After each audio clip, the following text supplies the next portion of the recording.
Pastor Sempa nawe nawulira lumako kolokotako oba? Naye nze namumanyira kubanga nze nakola naye ku Radio Uganda emyaka 3 egiyise. Twakolanga program bagitanga Breakfast for Your Heart. Nga tunywa njaga ne tugenda ku TV ku radio. Sempa yansomesa kunywa njaga. Twanywanga njaga. Wanywanga enjaga ne Pastor Sempa? Era wabangoza nti akiwaka nayogere. Sempa twanywanga naye enjaga. Ye yansomesa nga Sula Busega. Kati enjaga okyaginywa? Ate enjaga nagivaako nawe okula ate kati otandika kukola ebintu by'ekivubuka ebyo. Naye ng'ebivubuka ebyo Sempa yali muto naye nga ndi muto nga tunywa enjaayi. Nga tugenda nga tukola programu y'okumakya saa 10 mpaka 12 bagitanga Breakfast for Your Heart. Kati naye enjaga akyagiri kuba naye yagivaako?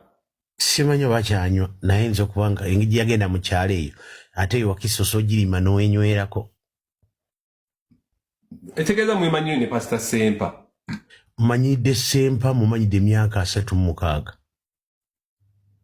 Oludde naye.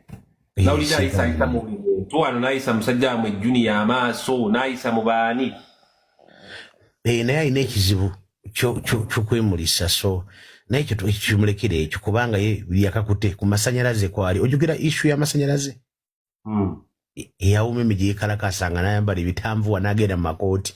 Kati beebo ye Male kati Male yayitako naye mwe temumanyi nti Male yayitako. Male Mulalu. Pastor Male Mulalu. Mulalu. Sengejje.